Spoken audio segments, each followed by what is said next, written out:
Hey folks, I wanted to address the recent crisis in Israel and Palestine and address the announcement that was made last week by me about how our subreddit is dealing with that. Now, it is Tuesday, October 17th as I record this. I plan to upload this and make a post about it on the 19th. So if anything changes in the next few days that renders what I say in this video out of date or obsolete, I'll do my best to address it in the actual text post itself.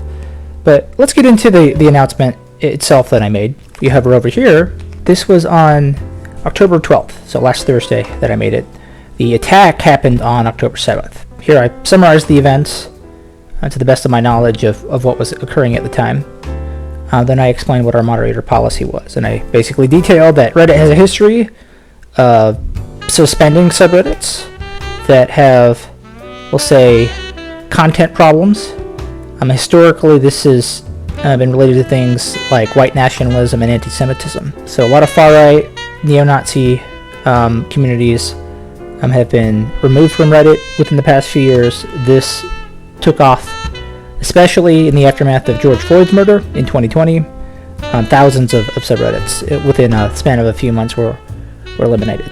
Knowing that, our subreddit has a policy of making sure we're up to speed with what's happening and being sensitive to things that could jeopardize our subreddit and put it in a similar position so that not everything is lost with it. So I basically explained that our policy was to permaban any user who rationalizes the murder of Jews and Israelis immediately, that we would hold off of giving strikes to users who are provoked by such individuals, and just give them one-day cool-off bans that aren't logged as strikes. This was to avoid a situation where people might be baited into offenses, and then also to be on the lookout for euphemisms. I gave an example of decolonization because this was the comment I saw that tipped me off that we might have a problem here where people would be engaging in the kind of behaviors that can result in the subreddit being eliminated. Now, obviously, I am sympathetic to Israel in this, having been the victim of an attack, specifically one that targeted civilians directly. So I did lay out some of the issues there. One thing I crucially did not spell out here, and that was a major point of controversy, is that one, it's okay to rationalize the murder of Palestinians, and two, that it was forbidden to say anything supportive or sympathetic to Palestine in general. Yet, if you look through the comments, you can even see the ones that I removed because we're doing it from my view. There were a lot of such comments that really seemed to miss the point. So this person might have been the one person asking the question sincerely. Is there also a ban on anyone rationalizing the killing of Palestinians/Arabs that are not affiliated with Hamas? Now, I will note this is asked badly. So here we're talking about murder. So it is possible to advocate, not necessarily advocate, but rationalize the killing of a group without advocating for or rationalizing murder, because they're not the same thing. I use the word murder for a reason. So let's say Israel attacked a neighboring country, and that country retaliated and then attacked Israel and killed, some of its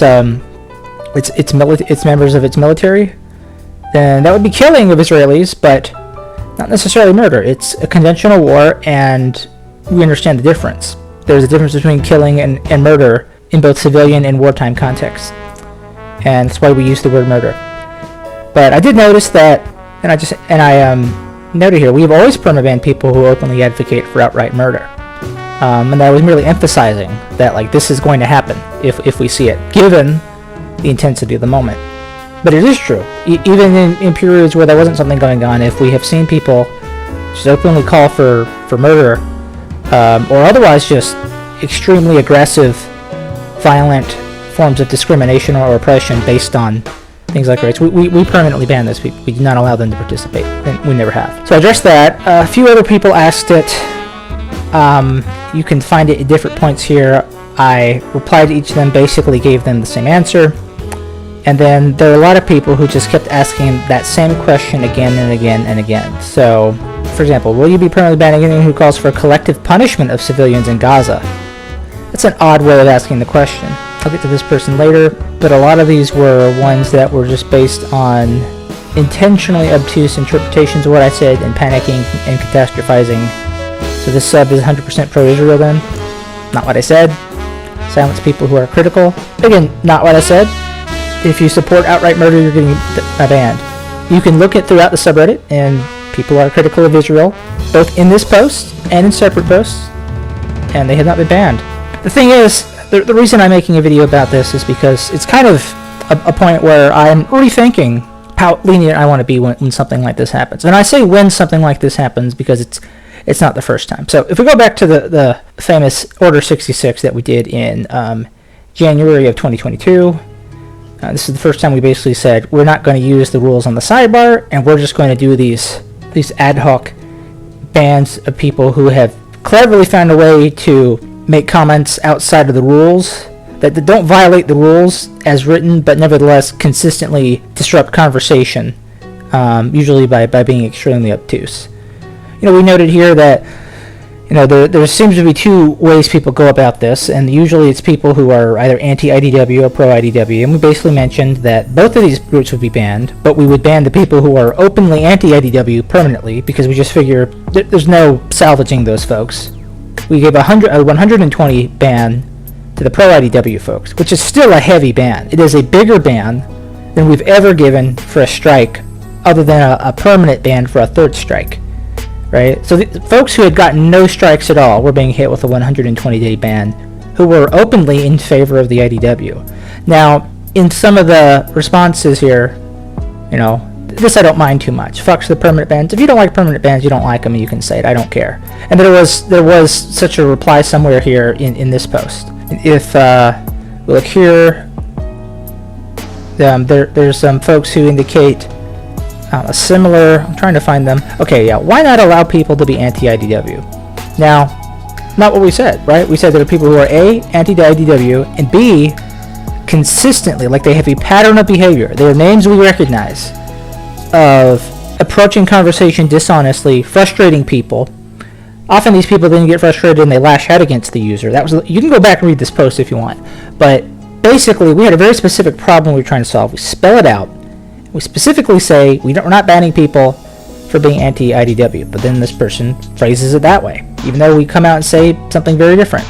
Here's another post. Calling a leftist a groomer in this violates Rule 1, which is and was at the time no personal attacks, and will result in a strike ban.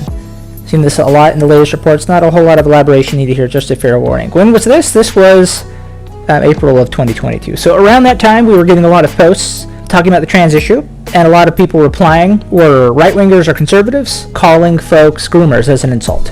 So we had a specific phenomenon going on where suddenly people are using the word groomer a lot and being rude about it. And so naturally we got a lot of the same kind of intentionally obtuse replies. This guy wrote, only leftists?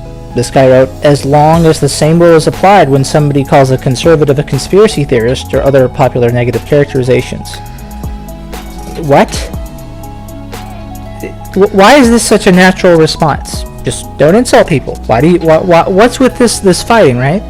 We can look here as well. Let's look at how far into the conversation some of these got, right? This person wrote, what's next? If someone starts spouting off how women are lesser, will we get a strike for rightfully calling that a misogynist? If someone says they think races shouldn't mix, are we not allowed to call that racist? Again, what is this? What is so hard with just saying, hey, a lot of people are using the word groomer, seem to be under the impression that this doesn't violate the rules, and I'm letting you know that it does. And yet, because you bring attention to it, somehow people think that's a statement on something else. It doesn't matter that I didn't say anything about those. People seem to think that I am saying something about those. All right, this person wrote, Moderator Joe sounds like a groomer, right? So it was interpreted as me apparently supporting the trans agenda and trying to quote-unquote groom children for things like transitions. This person replied saying, I don't think you understand the full implications of the phrase grooming children being banned from here on out. Again, not what I said.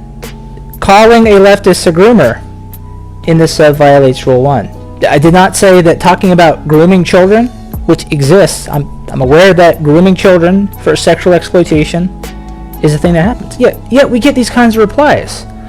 Let's take a look at this I made just 16 days ago. Rules updates and 2020 strikes expunged. So I noticed that we had updated the rules to include this one, do not antagonize OP. So if you break these rules and you antagonize OP in the process, you'll get double whatever the penalty is than a normal violation. And so, for example, now this guy said he respectfully disagrees with the ruling. Some opinions deserve to be antagonized. That's not, I mean, if he thinks some things deserve to be antagonized, it's fine. I mean, however, it seems to me he just doesn't understand like why that's the issue, right? Now this person said, wow, so we're only allowed to agree with OP, right? Again, not what we said. You can disagree with folks without antagonizing them, and this guy is an example of that. I disagree with the ruling. He basically explained why he doesn't think it's a good idea. But did he antagonize me? Did he do a personal attack? Did he not apply the principle of surety? Did he mischaracterize me? No. But this guy is doing that. And he ended up getting a strike for it from chat. I'm trying to see where chat's reply is, but he ended up getting a strike for it because, again, this is where it's consequential, where you catastrophize, where you don't apply the principle of surety. I just happened to be the OP since I was the one making the announcement. Let's take a look at another one. This one is I did about the recent appearance of Nazis and anti-Semites. This was in October of 2022, so just became a year old. In fact, it was a year old in the middle of the attack against Israel. This, I believe, timed with Kanye West's recent activity. When I say recent, it was last year on Twitter, in which he was saying a lot of really weird anti-Semitic things, and so some posts related to that came up. It was kind of reminiscent of things that had happened in the past, like with white nationalists during the aftermath of George Floyd's murder and some other things. This guy, Light Fiend, explicitly described himself as a National Socialist. So when I saw that, and I saw the kind of posts he was putting out, I realized that he was just trying to stir up anger against Jewish people. And so made a point, like, we're going to ban folks like that. And I encourage folks, don't reply to them, just report them, let us deal with them. Then someone wrote here and said ban all the wrong thing. Don't know what they're talking about here, but it might be one of the few instances where we actually do ban someone for wrong thing, which is Nazism and anti-Semitism, the kind where you think an entire people should be murdered, regardless of what they've actually done with their lives. This person did a similar thing. The Jews have leveraged their persecution to become beyond criticism. Is it criticizing the Jews to say that they should be murdered, or to say that the Holocaust didn't happen when it did, to want to turn society against them? And then, of course, just to phrase it as the Jews, as though they're one cohesive entity that cooperates in everything, right? Another example. Easier to understand when it's very likely that this person is a Nazi or anti-Semite, of a similar degree. Of course, this was followed up by an even stranger response. It wasn't even a comment reply, but this user made a post that got over 400 upvotes saying, why are we insta-banning Nazis but not communists? Again, some kind of weird whataboutism gets triggered in the mind, and people think suddenly this is about communism as well. And it's as though by specifically saying we're banning Nazis, that means we're not banning communists, or that we're okay with communism, or it warrants a statement on communism. Why aren't we also banning communists? Why the fuck do you care? Why can't a policy just be accepted for what it is? And this gets to what the issue is, because in the aftermath of what happened, in this subreddit, we had a bunch of users reacting poorly. So there was this user who made a very misleading post. It says, please raise your hand if you have heard 51 Palestinians living in West Bank was murdered today. And then he took a screenshot of this after I removed it and posted it in R. Chomsky, which is where I'm hovering right now. Now, it was a text post in which he basically dropped a link, had like one sentence. He didn't attempt any discussion on it. He had a title that seemed more likely to provoke. So no elaboration from his part, and most of the commenters quickly pointed out how what he said was misleading. It wasn't nearly as many folks. The Palestinians killed were militants who had attacked people in the IDF. This is made to imply that they were civilians, and because of how sloppy he was with it, I removed it, and then when it was clear what he was going to do, I permabanned him. And you know what? Good thing too, because this is his account now. right? This could have been our entire subreddit. You know, if we tolerated folks like this, folks who think that they're catching me in some kind of pro-Israeli plot, anti-Palestinian plot, people who are seeing shapes in the clouds, this is what can happen, right? This is what happens if we don't get rid of people who are just stubborn assholes through and through. Is we put our whole subreddit at risk for this. And another guy did a similar thing here, and he had a comment that he replied to my post in, that again was, he has some of it posted here, completely missing the point of what I said, adding details that I didn't include, and I removed it because, again, why put up with that? Then he made a post to try and say it again, and I removed it, and he's permabanned. And you know, we're getting to a point now where I really have to question the wisdom of even just tolerating comments like these in the first minute that they're made. These catastrophizations, these paranoid responses, these 0 to 100 escalations where things are interpreted as saying something that it specifically didn't say.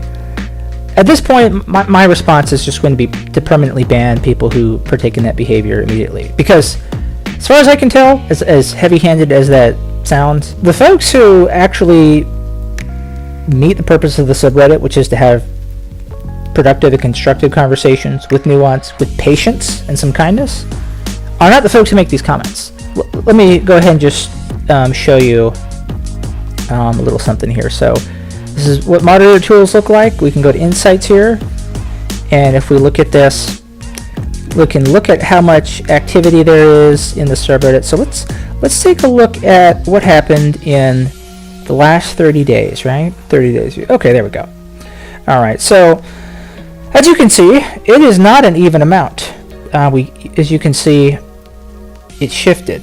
Now, there are some things worth mentioning that influence this. Reddit moderators can control whether or not their subreddit comes up in the recommendations on Reddit. So there's two ways we can turn that on or off. So it can be a recommendation based on an algorithm Reddit uses, based on your own browsing history on the site. They can recommend this subreddit to folks based on that. You can also be recommended in a feed that just recommends popular posts. So there's two ways we can make sure our subreddit is recommended, and we can turn those on or off. For many months, I had the algorithm, as I call it, off.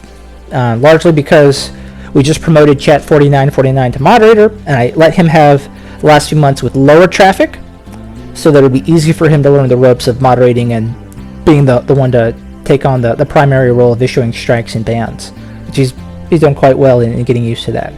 Now, it was like October 5th or 6th that I turned the algorithm back on.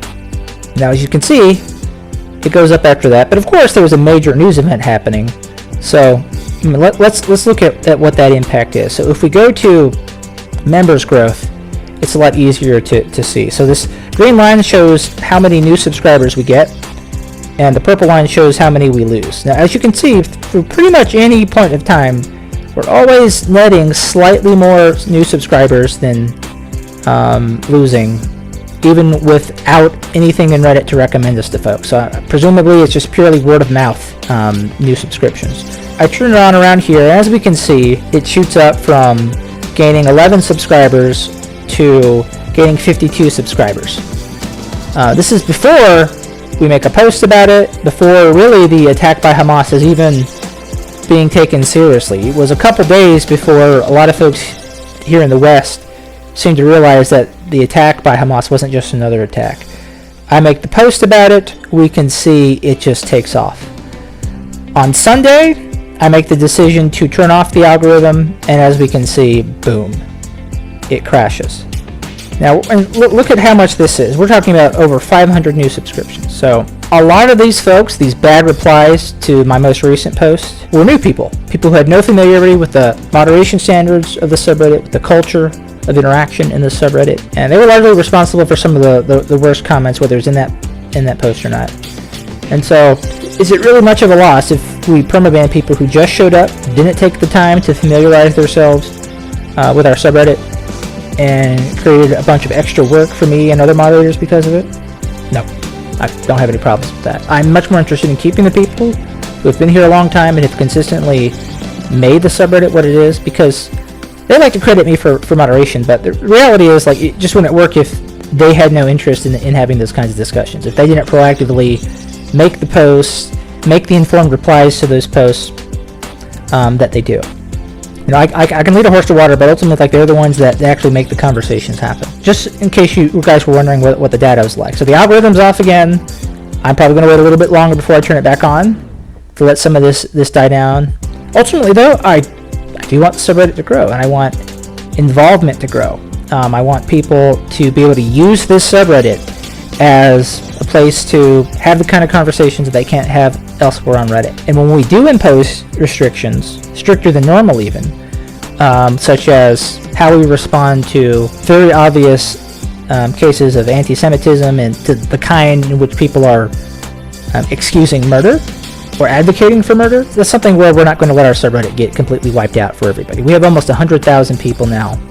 We're in the top 5% of subreddits by size. We were in the top 1%, and the only reason that happens is because I chose to keep the algorithm off for a while to make some things more manageable. But we want people on Reddit to be able to use this place. We can't do that if it gets wiped out like what happened to this guy.